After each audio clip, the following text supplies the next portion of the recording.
Welcome to learn PSC with me. ഇന്ന് നമ്മൾ നോക്കാൻ പോകുന്നത് മോസ്റ്റ് റീസെന്റ് ആയിട്ട് നടന്ന PSC എക്സാമിലെ കുറച്ച് GK ക്വസ്റ്റ്യൻസ് ആണ്. ഐക്യരാഷ്ട്രസഭയുടെ ഇപ്പോഴത്തെ സെക്രട്ടറി ജനറൽ ആര്? ആൻസർ വരുന്നത് option A Antonio Guterres. Antonio Guterres പോർച്ചുഗീസുകാരനാണ്. രണ്ടാം ലോകയുദ്ധത്തിന്റെ അനന്തരഫലമായി ലോകസമാധാനം സംരക്ഷിക്കുന്നതിനായി രൂപം കൊണ്ട സംഘടനയാണ് ഐക്യരാഷ്ട്ര സംഘടന. ഇത് രൂപീകരിക്കാൻ കാരണമായ ഉടമ്പടി അറ്റ്ലാന്റിക് ചാർട്ടർ 1941 അറ്റ്ലാന്റിക് ചാർട്ടർ നടന്നത്.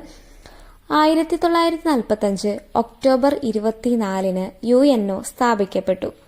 ആ ഒക്ടോബർ 24 UN ദിനമായി ആചരിക്കുന്നത്. ഐക്യരാഷ്ട്ര സംഘടനയുടെ ആസ്ഥാനം ന്യൂയോർക്കിലെ മാൻഹട്ടൻ. ആപ്തവാക്യമാണ് ഇത് നിങ്ങളുടെ ലോകം. ഐക്യരാഷ്ട്ര സംഘടനയുടെ യൂറോപ്യൻ ആസ്ഥാനമാണ് ജനീവ. ഐക്യരാഷ്ട്ര സഭയിൽ ഇന്ത്യ അംഗമായത് 1945 ഒക്ടോബർ 30 29ാമത്തെ രാജ്യം. UNൽ അംഗമായ 29ാമത്തെ രാജ്യമാണ് ഇന്ത്യ. നെക്സ്റ്റ് ക്വസ്റ്റ്യൻ നോക്കാം. താഴെ തന്നിരിക്കുന്ന വാദങ്ങളിൽ പ്രാദേശികവാദത്തിന് ഉദാഹരണമല്ലാത്തത് ഏത്? ആൻസർ വരുന്നത് ഓപ്ഷൻ സി ചക്രവാദം. വടക്കേ അമേരിക്കയിലെ റോക്കി പർവ്വതനിരയിലൂടെ കിഴക്കേ ചെരിവിലൂടെ വീശുന്ന ഉഷ്ണക്കാറ്റാണ് ചിനൂക്ക്. ഉഷ്ണക്കാറ്റായതുകൊണ്ട് തന്നെ റോക്കി പർവ്വതനിരയുടെ കിഴക്കേ ചെരിവിലെ മഞ്ഞ് ഉരുകുന്നതിന് കാരണമാകുന്നു. അതുകൊണ്ട് തന്നെ മഞ്ഞുതീനി എന്നർത്ഥം വരുന്ന കാറ്റാണ് ചിനൂക്ക്. അതിശൈത്യത്തിന്റെ കാഠിന്യം കുറയ്ക്കുന്നതിനാൽ കനേഡിയൻ സമതലങ്ങളിലെ ഗോതമ്പ് കൃഷിക്ക് ഏറെ പ്രയോജനമായ കാറ്റുകളാണ് ചിനൂക്ക്. നെക്സ്റ്റ് ലൂ നോക്കാം.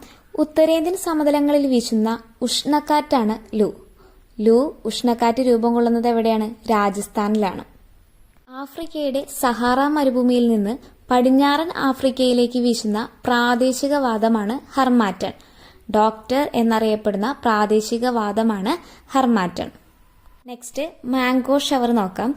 ഉഷ്ണകാലത്ത് ദക്ഷിണേന്ത്യയിൽ വീശുന്ന പ്രാദേശികവാദമാണ് മാംഗോ ഷവർ. ലാവൻഡർ സ്പെയിനിൽ അനുഭവപ്പെടുന്ന ഒരു വരണ്ട കാറ്റാണ് ലാവൻഡർ. Next question. ആഗ്നേയ ശിലകളുമായി ബന്ധമില്ലാത്ത സവിശേഷത താഴെ തന്നിരിക്കുന്നവയിൽ നിന്നും കണ്ടെത്തുക. ആൻസർ വരുന്നത് ഓപ്ഷൻ സി ആണ്. അപ്പോൾ നമുക്ക് ആഗ്നേയ ശിലകളെ പറ്റി നോക്കാം. ഈ ശിലയെ പ്രാഥമിക ശില എന്ന് വിളിക്കുന്നു. അത് ശരിയാണ്. ഈ ശിലയ്ക്ക് ഉദാഹരണമാണ് ബസാൾട്ട്. അതുപോലെ തന്നെ ഈ ശിലകൾ ഭൂമിക്കകത്തും പുറത്തും രൂപം കൊള്ളുന്നു. ഇതിലെ ഓപ്ഷൻ സി എന്ന് പറയുന്നത് കേരളത്തിലെ ഏറ്റവും അധികം കാണപ്പെടുന്ന ശിലയാണ് എന്ത്? കായാന്തരിക ശിലകളാണ്. കേരളത്തിലെ ഏറ്റവും അധികം കാണപ്പെടുന്ന ശിലകൾ കായാന്തരിക ശിലകളാണ്.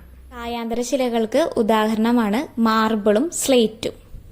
നെക്സ്റ്റ് ക്വസ്റ്റ്യൻ നോക്കാം. എന്താണ് ക്ലിഫ്? ആൻസർ വരുന്നത് ഓപ്ഷൻ എ. ഇത് തിരമാലകളുമായി ബന്ധപ്പെട്ട ഭൂരൂപമാണ്. Next question. താഴെ പറയുന്നവയിൽ കൂട്ടത്തിൽ ചേരാത്ത ഭൂരൂപം ഏതെന്ന് തിരിച്ചറിയുക. ആൻസർ വരുന്നത് option C Terai. Next question. കേരളത്തിലെ പ്രധാന ജലവൈദ്യുത പദ്ധതികളും അവ സ്ഥിതി ചെയ്യുന്ന ജില്ലയും തന്നിരിക്കുന്നു. ശരിയല്ലാത്തത് കണ്ടെത്തുക. PSCയുടെ പ്രൊഫഷണൽ ആൻസർ കീ വെച്ച് ഓപ്ഷൻ ബി ആയിരുന്നു. ബട്ട് ശബരിഗിരി പത്തനംതിട്ടയിൽ തന്നെയാണ്. ബാക്കിയുള്ള ഓപ്ഷൻസ് നോക്കാം. കുറ്റിയാടി എവിടെയാണ്? കോഴിക്കോടാണ്. ഷോളയാർ തൃശ്ശൂര്, കല്ലട കൊല്ലം.